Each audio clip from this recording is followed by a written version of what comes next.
కేంద్ర ప్రభుత్వం అమలు చేస్తున్న ఆయుష్మాన్ భారత్ పథకం ద్వారా పేద మధ్యతరగతి కుటుంబాలకు 5 లక్షల రూపాయల వరకు ఉచిత సేవలు పొందవచ్చని రాజమహేంద్రవరం పార్లమెంటు సభ్యురాలు దగ్గుపాటి పురంధేశ్వరి పేర్కొన్నారు. MP rural MLA Gorantla Butchaiah చౌదరితో కలిసి తూర్పు గోదావరి జిల్లా కడియం మండలం కడియపు సావరం గ్రామంలో 1,70,00,000 రూపాయల వ్యయంతో చేపట్టిన అభివృద్ధి పనులకు ఆమె ప్రారంభోత్సవాలు, శంకుస్థాపనలు చేశారు.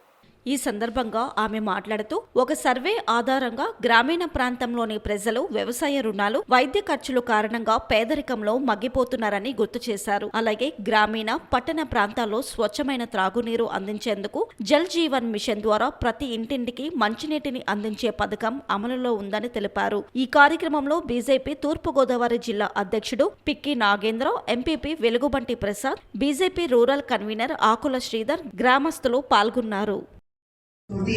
ఆ 10 లక్షలు కూడా కలుపుకుని ఇవాళ ఇప్పుడు ఈ కార్యక్రమం నిర్వహించుకోవడం జరిగింది.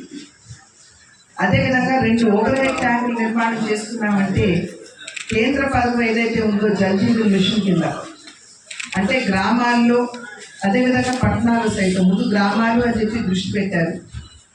అక్కడ ఉన్నటువంటి ప్రజలకి సరి అయినటువంటి త్రాగునీరు లేదు అని గుర్తించడం మాత్రమే కాకుండా ఒక సర్వే ఆధారంగా ఆ సర్వే ఏమని చెప్పిందంటే గ్రామాల్లో ప్రజలు అత్యధికంగా పేదరికంలోకి ఎందుకు నెట్టివేయబడుతున్నారంటే, ఒకటి వ్యవసాయానికి అయ్యేటువంటి అప్పు ఏదైతే ఉందో అది తిప్పి కట్టలేనటువంటి సందర్భంలో, 2 అనారోగ్య బారిన పడినప్పుడు ఆ వ్యాధికి అయ్యేటువంటి వ్యయం ఏదైతే ఉందో, డాక్టర్ దగ్గరికి వెళ్ళిన మందులు కానీ ఇవన్నీ చూసుకున్నట్లయితే దాన్ని భరించలేనటువంటి సందర్భంలో కూడా దానికి అయ్యేటువంటి ఖర్చుని బయట నుండి అప్పుగా తీసుకుని వచ్చి తిప్పి కట్టలేనటువంటి సందర్భంలో ఈ 2 కారణాల వల్ల ప్రజలు అత్యధికంగా పేదరికంలోకి నెట్టివేయబడుతున్నారు అని చెప్పి భావించినటువంటి నేపథ్యంలో కేంద్ర ప్రభుత్వం ప్రతిష్టాత్మకంగా ఆయుష్మాన్ భారత్ అనేటువంటి కార్యక్రమాన్ని తీసుకెళ్తుంది.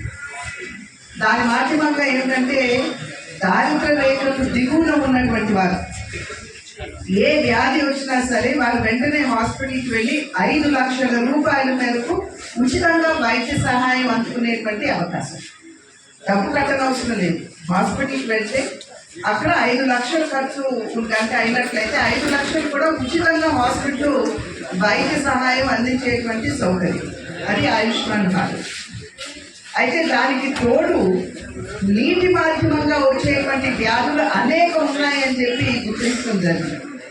కనుక వాటిని నివారించాలంటే మనకి 75 సంవత్సరాలు దాటిపోయింది మనకి స్వాతంత్రం లభించి. అయినప్పటికీ కూడా సరి అయినటువంటి త్రాగునీటి వసతి లేనటువంటి గ్రామాలు, ప్రాంతాలు ఉన్నాయి అని గుర్తించినటువంటి నేపథ్యంలోనే కేంద్ర ప్రభుత్వం జల్ జీవన్ మిషన్ని ప్రవేశపెట్టడం జరిగింది. ఇది కేంద్ర రాష్ట్ర ప్రభుత్వాల యొక్క భాగస్వామ్యంలో ఈ కార్యక్రమం నిర్వహించబడింది.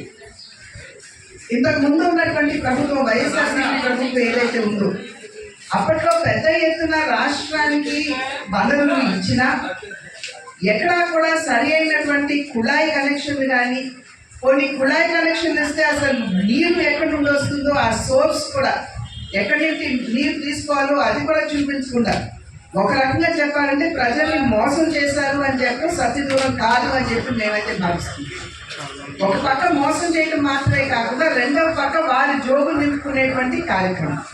అంటే నిజంగా ప్రజల యొక్క సమస్యల్ని తీర్చాలి, వాటిని పరిష్కరించాలి అనేటువంటి భావన కన్నా ఏమి చేస్తే మేము డబ్బులు తీసుకోగలుగుతాం లేకపోతే మా జేబు నింపుకోగలుగుతాం అనేటువంటి